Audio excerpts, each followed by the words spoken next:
পঞ্চম শ্রেণীর বিজ্ঞান বই নিয়ে ধারাবাহিকভাবে তোমাদের সাথে আলোচনা করছি। তার ধারাবাহিকতা এখন তোমাদের সাথে পঞ্চম শ্রেণীর চতুর্থ অধ্যায়ের অনুশীলন নিয়ে আলোচনা করব। ধারাবাহিকভাবে আলোচনাগুলো দেখো। প্রথমে আছে এখানে সঠিক উত্তরে টিক চিহ্ন দেই। বয়সন্ধিকালে সাধারণত কোন সময় হতে শুরু হয়? এটা শুরু হয় কৈশোরকাল থেকে। কখন থেকে? কৈশোরকাল। বয়সন্ধিকালে মেয়েদের মধ্যে নিচের কোন পরিবর্তনগুলো লক্ষ্য করা যায়? পেশি সুগঠিত, এটা ছেলেদের। গলার স্বর মোটা, এটা ছেলেদের। শরীরে কিছু ভারী হয়, হ্যাঁ মেয়েদের শরীর কিছুটা ভারী হয়। এরপরে ঘতে আছে বয়সন্ধিকালে পরিষ্কার পরিচ্ছন্ন থাকা জরুরি, কারণ এতে শরীর রোগমুক্ত থাকে। বয়সন্ধিকালে পরিষ্কার পরিচ্ছন্ন থাকলে শরীর কি থাকে? রোগমুক্ত থাকে, শরীর সৌন্দর্য বজায় থাকে, মন ভালো থাকে, রাতে ঘুম ভালো হয়। জরুরি কারণ শরীর রোগমুক্ত থাকে। তাহলে এরপরে যদি আমরা 2 নম্বরে দেখি, এখানে বলেছে বিবৃত, এবং এটা কোনটা শুদ্ধ কোনটা অশুদ্ধ। বয়সন্ধিকালীন শারীরিক পরিবর্তন কোনো স্বাভাবিক পরিবর্তন নয়, এটা অশুদ্ধ। এটা কি হবে? অশুদ্ধ হবে। আমি সরিয়েও লিখে দিচ্ছি। সাধারণত ছেলেদের বয়সন্ধিকাল 9 থেকে 15, হ্যাঁ এটা ঠিক, এটা শুদ্ধ। এটা তালিবের শো লিখে দিচ্ছি, কারণ 9 থেকে 15 ছেলেদের ক্ষেত্রে। বাবা মা অথবা বাসার বড়দের সাথে বয়সন্ধিকালীন পরিবর্তন নিয়ে আলোচনা প্রয়োজন নাই, এটা আছে, এটা অশুদ্ধ। এটা প্রয়োজন আছে। বয়সন্ধিকালীন পরিবর্তনগুলো সকলের একই সময়ে বা একইভাবে হয় না, এটা শুদ্ধ। হ্যাঁ এটা ঠিক যে সবার এক রকম, একই রকম সবার হয় না। তিনি আমাদেরকে বলেছে সংক্ষিপ্ত প্রশ্নের উত্তর। বয়সন্ধিকালে শরীর ও মন সুস্থ রাখার উপায়গুলো কি কি? শরীর ও মন সুস্থ রাখার উপায়, তাহলে এখানের মধ্যে দেখো বয়সন্ধিকালে শরীর ও মন সুস্থ রাখার উপায় হলো নিয়মিত পরিষ্কার পরিচ্ছন্ন থাকা, স্বাস্থ্যকর খাবার খাওয়া, নিয়মিত শরীরচর্চা করা, পর্যাপ্ত ঘুমানো, ভালো সঙ্গ গ্রহণ, মানে তোমার যে ভালো বন্ধুদের তাদের সাথে থাকা। এটা ছোট করে আবার তোমাদেরকে বড় করেও দিব, বড়টাও তোমরা দেখিও। 2 নম্বরে ছেলেদের মধ্যে বয়সন্ধিকালে যেসব পরিবর্তন দেখা দেয় সেগুলো লেখো। ছেলেদের মধ্যে যেগুলো, যেমন শরীরের উচ্চতা বৃদ্ধি পায়, কণ্ঠস্বর ভারী হয়, মুখে দাড়ি ও গোঁফ ওঠে, শরীর শক্ত ও পেশিবহুল হয়। তো এটা তোমরা এখান থেকে সুন্দর করে লিখে ফেলতে পারবে।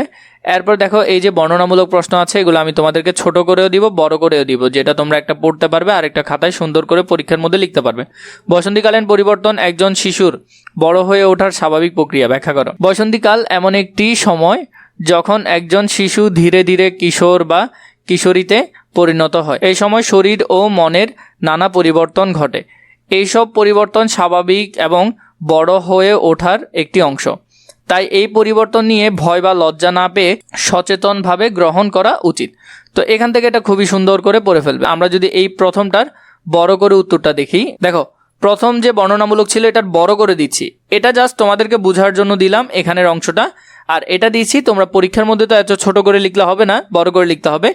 বয়সন্ধিকাল হলো মানুষের জীবনের একটি গুরুত্বপূর্ণ সময় যখন একজন শিশু ধীরে ধীরে কিশোর বা কিশোরীতে পরিণত হয়। এই সময় শরীর ও মনে নানান পরিবর্তন দেখা যায়, যেমন উচ্চতা ও ওজন বৃদ্ধি পায়, শরীর গঠন পরিবর্তন হয়, কণ্ঠস্বর পরিবর্তন হয়, দাড়ি গোঁফ ওঠা, মেয়েদের শারীরিক গঠনে পরিবর্তন ইত্যাদি। পাশাপাশি মানসিক পরিবর্তনেও ঘটে। তারা বেশি সংবেদনশীল হয়ে ওঠে, নতুন চিন্তাভাবনা করে এবং স্বাধীনভাবে সিদ্ধান্ত নিতে চায়। এটা এখান থেকে ভালো করে দেখবে। এরপরে হলো এই পরিবর্তনগুলো অস্বাভাবিক বিষয় নয়, বরং এটি বড় হয়ে ওঠার একটি স্বাভাবিক ধাপ। সবার ক্ষেত্রে একই সময় বা একইভাবে পরিবর্তন নাও হতে পারে, যা সম্পূর্ণ স্বাভাবিক। তাই এই সময় ভয় বা লজ্জা না পেয়ে বাবা মা, শিক্ষক বা বড়দের সঙ্গে খোলামেলা আলোচনা করা উচিত। সঠিক জ্ঞান ও সচেতনতা থাকলে বয়সন্ধিকাল পরিবর্তনগুলো সহজভাবে গ্রহণ করা যায় এবং একজন শিশু সুন্দরভাবে প্রাপ্তবয়স্ক জীবনের দিকে এগিয়ে যেতে পারে।